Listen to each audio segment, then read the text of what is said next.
Bonsoir à tous et soyez bienvenus pour cette nouvelle petite vidéo review qui va être consacrée à l'une de mes meilleures trilogies de romans préférées, à savoir la trilogie de Han Solo. Et pourquoi Han Solo et non pas Han Solo? Car c'est tout simplement issu à l'origine de cette bonne vieille VF qu'on préfère, issue de la trilogie originale, qui ont préféré prononcer Yan au lieu de Han. Ne demandez pas pourquoi. Bref, revenons à la présentation. Donc, la trilogie de Han Solo se compose en 3 romans. Le premier tome, Le Coup du Paradis. Le second tome, Le Gambidiote. Et le troisième tome, L'Aube de la Rébellion. Ils sont sortis d'abord aux USA entre 1997 et 1998, et en France par l'édition Fleuve Noir en 2000, puis en 2016 Pocket réédita la trilogie en un seul livre. Cette trilogie a été écrite par la romancière Anne Carol Crispin, qui a été connue plus pour sa série de romans Starbridge, ou encore quelques romans de la série Star Trek, ou sinon 3 livres sur la série V, ou bien encore son adaptation du film Alien Résurrection, et qui malheureusement elle nous quittera en 2013. Ouais, grosse ambiance. Comme vous l'aurez deviné, cette trilogie va se consacrer sur la vie de Han Solo bien avant les événements de l'épisode 4. Oh, attendez. Ah, Là, c'est mieux. Caris.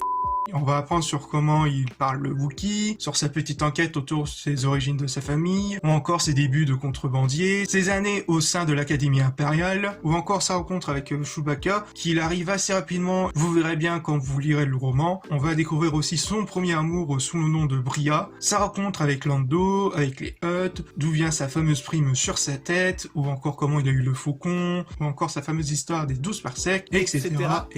PD. Ça me fait pas rire du tout. La trilogie va mettre aussi des personnages connus comme Boba Fett, mais ici le fameux charisme du grand chasseur de primes.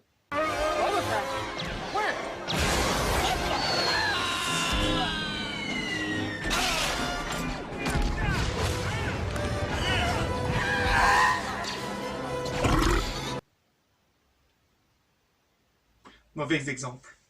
Mais ces personnages iconiques ne sont pas là uniquement à faire joli ou à faire du fanservice, ils servent beaucoup plus d'avantages à l'histoire et ils s'incrustent très bien à l'histoire. En termes d'ambiance, on retrouve cette ambiance western sans fiction un peu à la Firefly.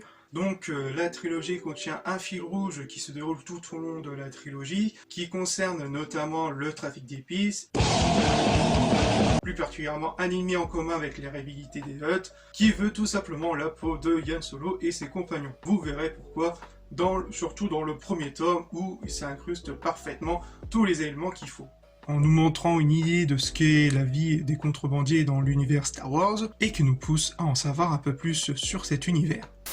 Il y a quelques points noirs que je voudrais citer, notamment il y a beaucoup de personnages secondaires qui sont à mon sens beaucoup plus envahissants en termes de narration, etc. Que à force on en oublie certains et qu'on a vraiment le moins affection pour eux dès le moindre danger. Et parfois je vous cache pas que j'ai ce genre de sentiment. Ah ouais.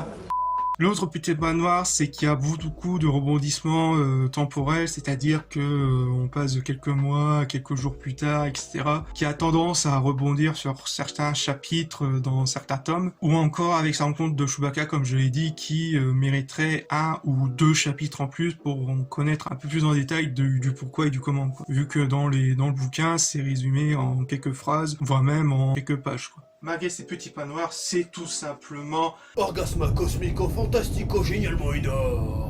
Et oui, la trilogie possède une très bonne écriture qui se lit comme une lettre à la poste et qu'on est totalement absorbé par l'aventure et envie d'apprendre un peu plus sur la vie de Yan et aussi ses compagnons, notamment son premier amour sous le nom de Bria, qui personnellement, elle fait vraiment penser un peu plus au personnage de Kira dans le film Solo, avec ce petit caractère à la fois de Jyn Erso et de la princesse Leia, et que c'est tout de même un bon personnage, qu'on peut comprendre totalement ses actions vu tout ce qu'elle a vécu, mais parfois il y a des moments où tu as vraiment envie de lui dire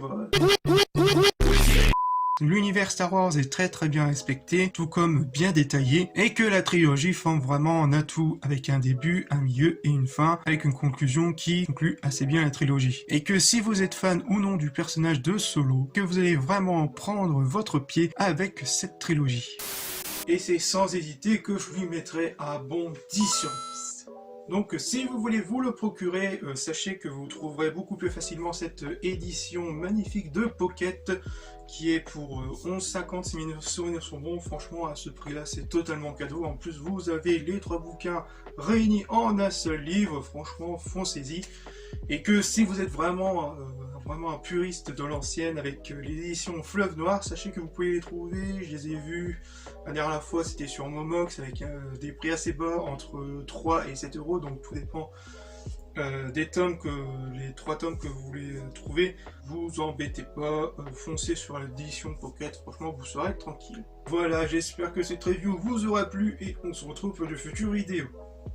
Peace!